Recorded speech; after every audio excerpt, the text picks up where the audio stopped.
the Stock Market Morning Prep video for Thursday, July 24th. We did have green across the board, except for the Dow Jones. Dow was down about 26. That was really in part due to Boeing. Nasdaq actually eked out a small gain as well, 17 up 17 bucks. S&P up 3.5. Russell up almost 2 points. So really 1/10 of 1%. If you got that yesterday, the market was so dreadfully quiet.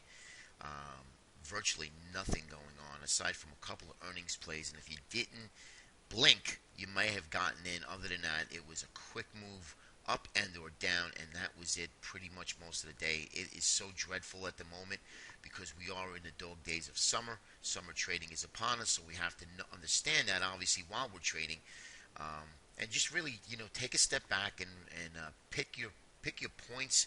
Make sure that when you are in a trade, you manage your trade accordingly, because I'll tell you, when you lose a little money, it's very difficult to make it back, especially now that we're in the dog days of summer. But the markets are interesting.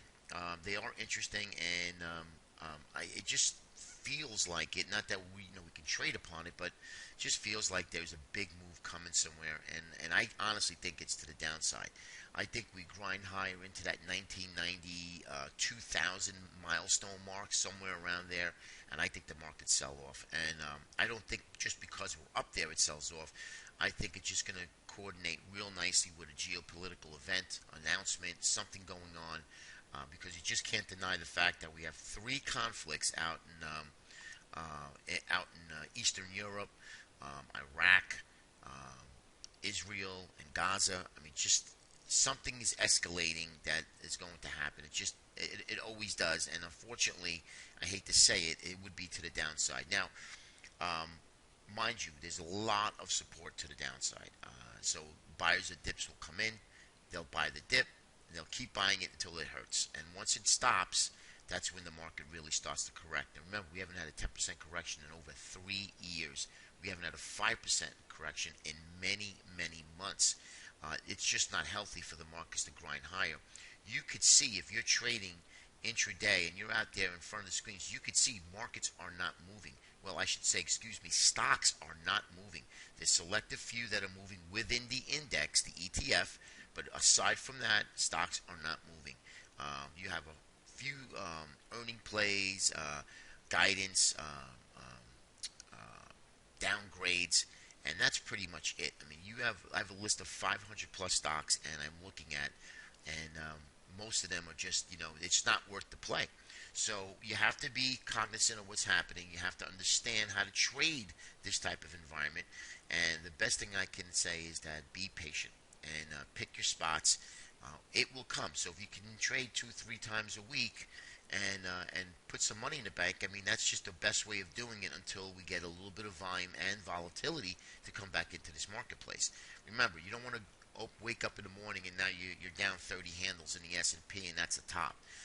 So I would not be any way, shape, or form adding to any new positions or adding to your existing positions at a market top, a milestone market top nonetheless. Let the market come in. The markets will always revert back to the mean. It always does. It's just you have to be patient. Okay? I'm going to run through the indexes. There's really nothing going on here. Again, bonds, markets are making new intraday highs. Bonds aren't budging. They're not going anywhere. Why?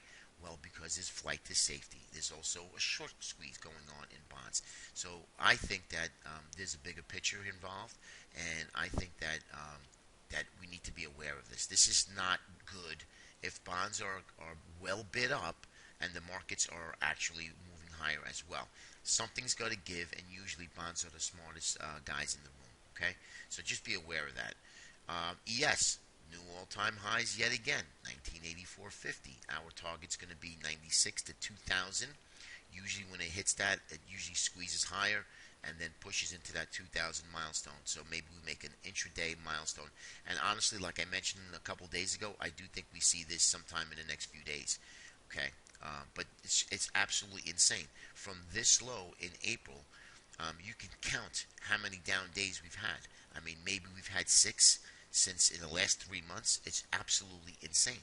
And this is not healthy for the markets. I love to see markets go up, but I'd like to see it's a bull flag, not like this, down maybe 2-3%, then back up 5%, down another 2-3%, back up 6%. When you have something like this, it's not healthy.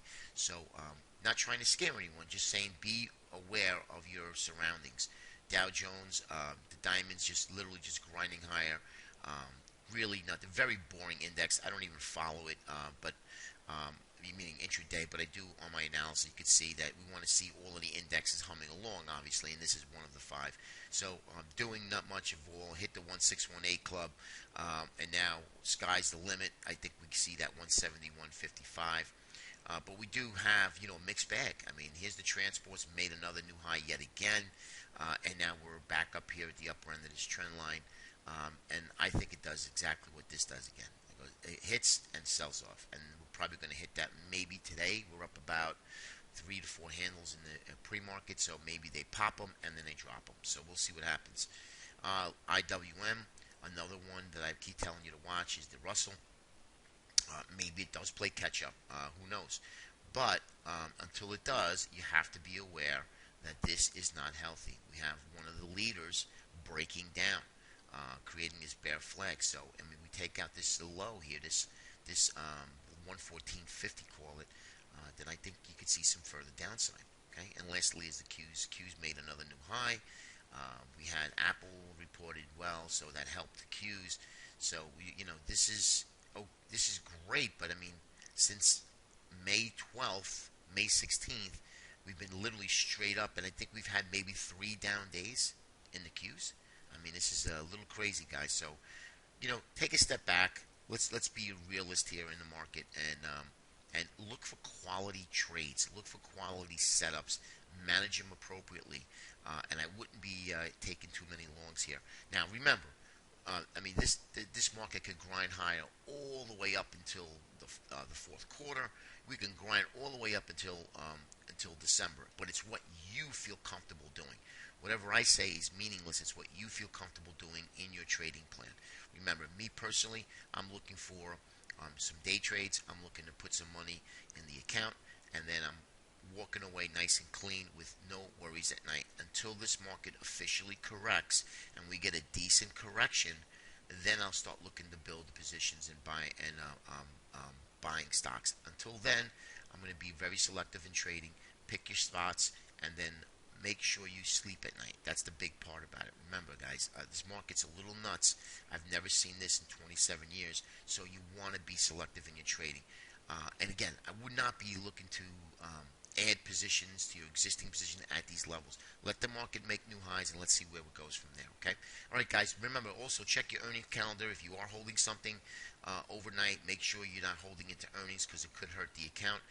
Be very careful out there. Make sure you use your stops, and we'll speak to you tomorrow. Take care, everybody.